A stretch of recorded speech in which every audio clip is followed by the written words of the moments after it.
folding on grave. So, we watched the video about Charleston White. I know The snitch? Come on, G, stop calling him snitch. You know what's so crazy about this? Somebody in the comments just said that we honor this man. Don't call him a snitch. Because he got a background, history and shit, you know. He did some shit in the past. But when he came around his 30s and he like 40 something? Yeah, he came around his end 20s, 30s. I think that's when he started to snitch shit. But shit. You just told me don't call him a snitch, but Chet, you said he started to snitch shit. Yeah, he started to snitch shit. He snitched on people who get money. What you talking about? Shit, fuck it, we finna watch it. On bro. He might be like the Michael Jordan of snitching, you know? Like, think about Tom Brady and Michael Jordan and how good they are at what they do. Charleston White may be that, but like to snitching. Like, we thought 6ix9ine was the one. It may be Charleston White. Anyways, let's do this script. Charleston White is a former gang member who, after serving nearly a decade behind bars for some pretty major juvenile transgressions, has now managed to turn his life around by both sharing his story on social media with one or two, or maybe a whole bunch of controversial opinions sprinkled in along the way. These days, he tends to introduce himself as the CEO and founder of Hype, which stands for helping young people excel. What really seems to grab people's attention is the way that he refuses to mince words and never holds back from a seemingly endless barrage of controversial opinions on everything from DMX to George Floyd. So how did Charleston White go from a kid looking at potentially spending his adult life behind bars to somebody hoping to prevent others from doing the exact same? Well, you're about to find out that and a whole bunch more on this new episode of Before They Were Famous. But before we get started, please take a few seconds to like, subscribe, turn on your notifications. That really helps us with our visibility here on YouTube and ensures that we continue our daily content and, you know, keeping you guys entertained. Charleston White was born in Fort Worth, Texas, sometime in 1969. His father is believed to have been an officer in the Navy and his mother was a housewife. Unfortunately for Charleston, he didn't have much proper male guidance and has said on multiple occasions that he barely knew his father at all. This lack of having a decent role model in his life would lead to him joining his local Crips affiliation, which took his life down a dark and dangerous path. While a member of the Crips, White would perpetuate and take part in a series of criminal activities, while working himself up to be Damn commercials.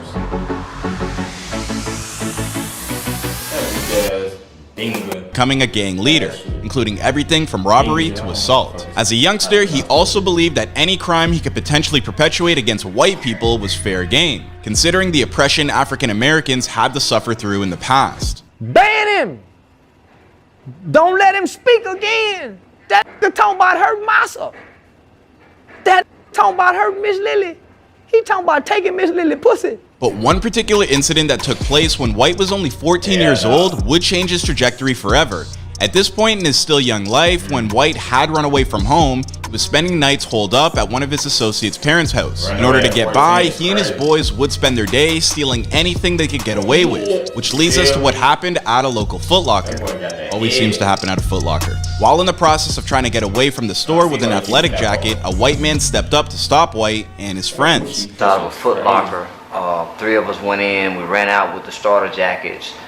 As we approached the car, there was a good Samaritan, a guy by the name of Michael Levy, which is my victim, saw what was happening, and he tried to thwart us, he tried to stop us from getting away with those jackets, and in the process, my 16-year-old friend, actually 15-year-old friend, shot and killed Mr. Levy in the parking lot. The audacity of this man enraged White, so he told his 15-year-old associate to use a weapon that they had stolen from White's girlfriend's home. He snitched? That's like... Did he say his friend name?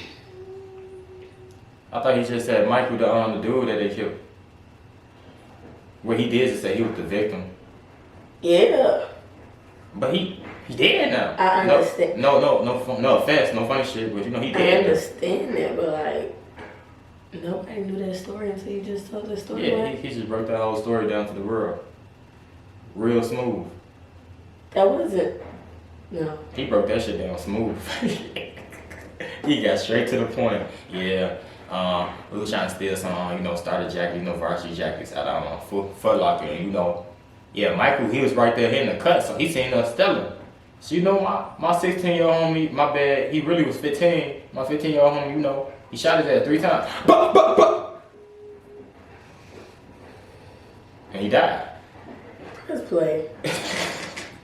who was a Dallas police officer, by the way, to shoot the man who was attempting to stop them. And that's exactly what this kid did. Talking with Revolt, White later said about this moment, and he shot and killed a white man.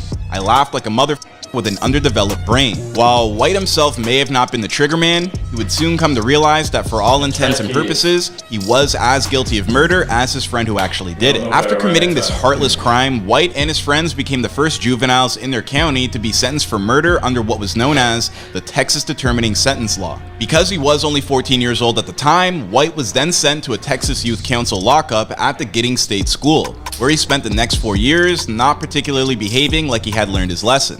And based on my behavior, the state recommendation was for me to be transferred to the adult prison system.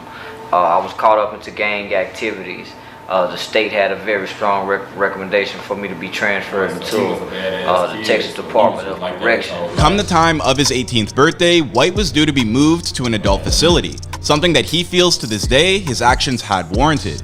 And yet there was a series of guardians at Giddings who had seen potential in White and stepped in to prevent this from happening. This combination of house parents, caseworkers, psychologists, and teachers saw something in White, and he would later explain what happened next while writing a piece for the Texas Tribune by stating, "They risked their lives to tell the judge. They risked their lives to tell the judge, this kid has a potential to be somebody." Ultimately, the judge on the case decided to go against the state's recommendation that White be transferred to an adult facility and sided with the members of Giddings who believed he could be reformed. White was then sent back to state school where he would spend the next 4 years of his life. But now that these relative strangers had stuck their neck out for him, White became determined to repay their confidence. Once back in lockup, White dedicated himself to learning accountability and taking responsibility for his actions. What's more, it was during this time in his life that he had developed his sense of morals and learning how to empathize with others. The group therapy he was a part of in these years was a big help in this regard, and also taught him how to think critically while processing his anger in more positive ways. Reminiscing over this turning point in his life and people who had helped him ensure it would happen,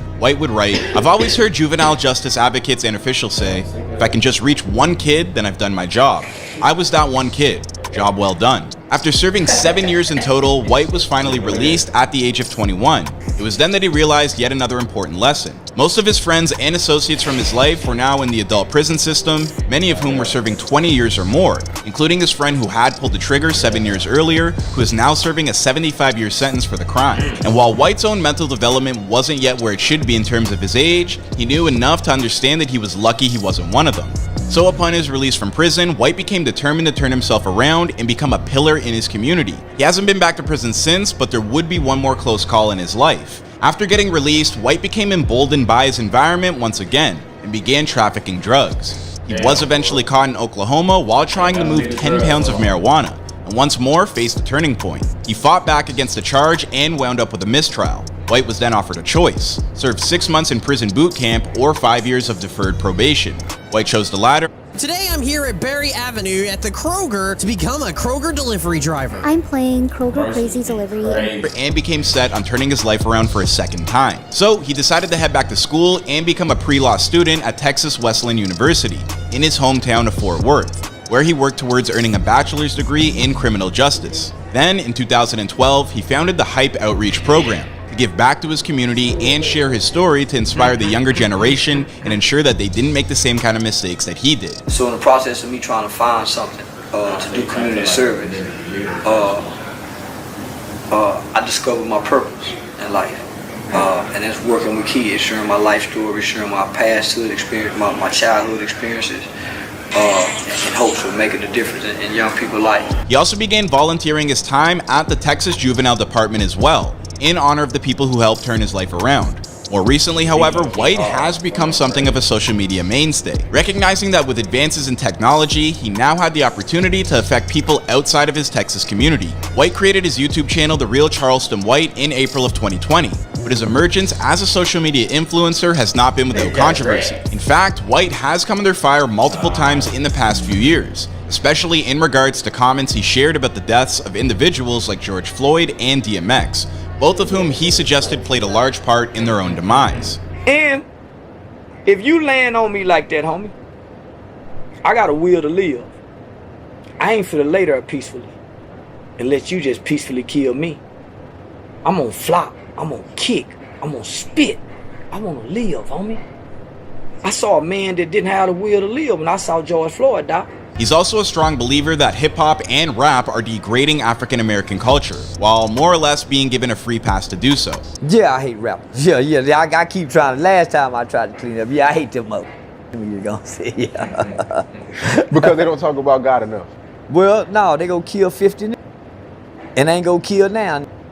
They'll kill 50 on a song, but ain't gonna kill nobody in person. White has been adamant that the content he posts online, and more importantly, how he presents himself, is simply a way to capitalize off a culture that wants to monetize the types of things that White used to do back in his criminal enterprising days. And I mean, if the culture is willing to make money off that type of thing, then so is he. He told Revolt, "I'm trying to figure out how they're making trillions just off of us being on here, and we ain't getting a dollar.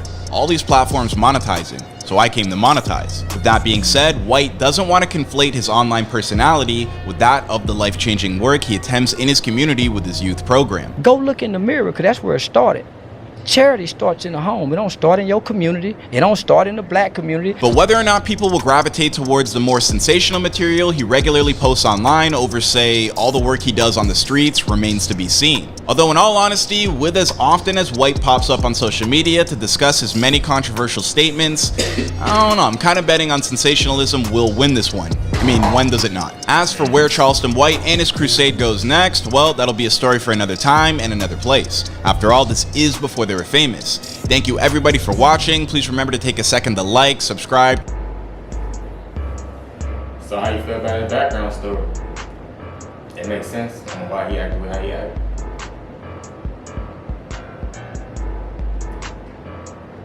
I mean, ain't that every typical nigga? Yeah. So why is history any more different? I'm talking about the good shit he was doing. Okay. It's still some people that do the same thing. So his story ain't no different. Like, I ain't really got no. That he was giving out to the youth, stopping the kids from doing what he was doing. What about that part? It's good, but like, okay, the fuck? That don't change what he doing right now. Cause that nigga got money now. What the fuck? That's his ego. You know how that shit be when niggas get their money or anybody get their bread, they true colors come out.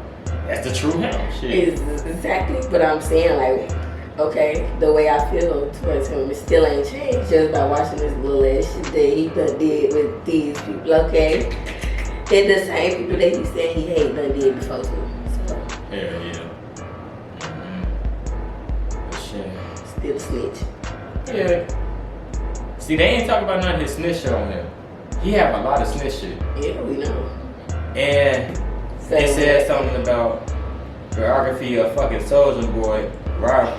They only put Soulja Boy in this shit. I ain't even see rival on that motherfucker. They put Soulja Boy so this motherfucker get more views. I think they finna talk about all his snitch shit. You already know. Like, comment, subscribe. I'm feeling great. We go.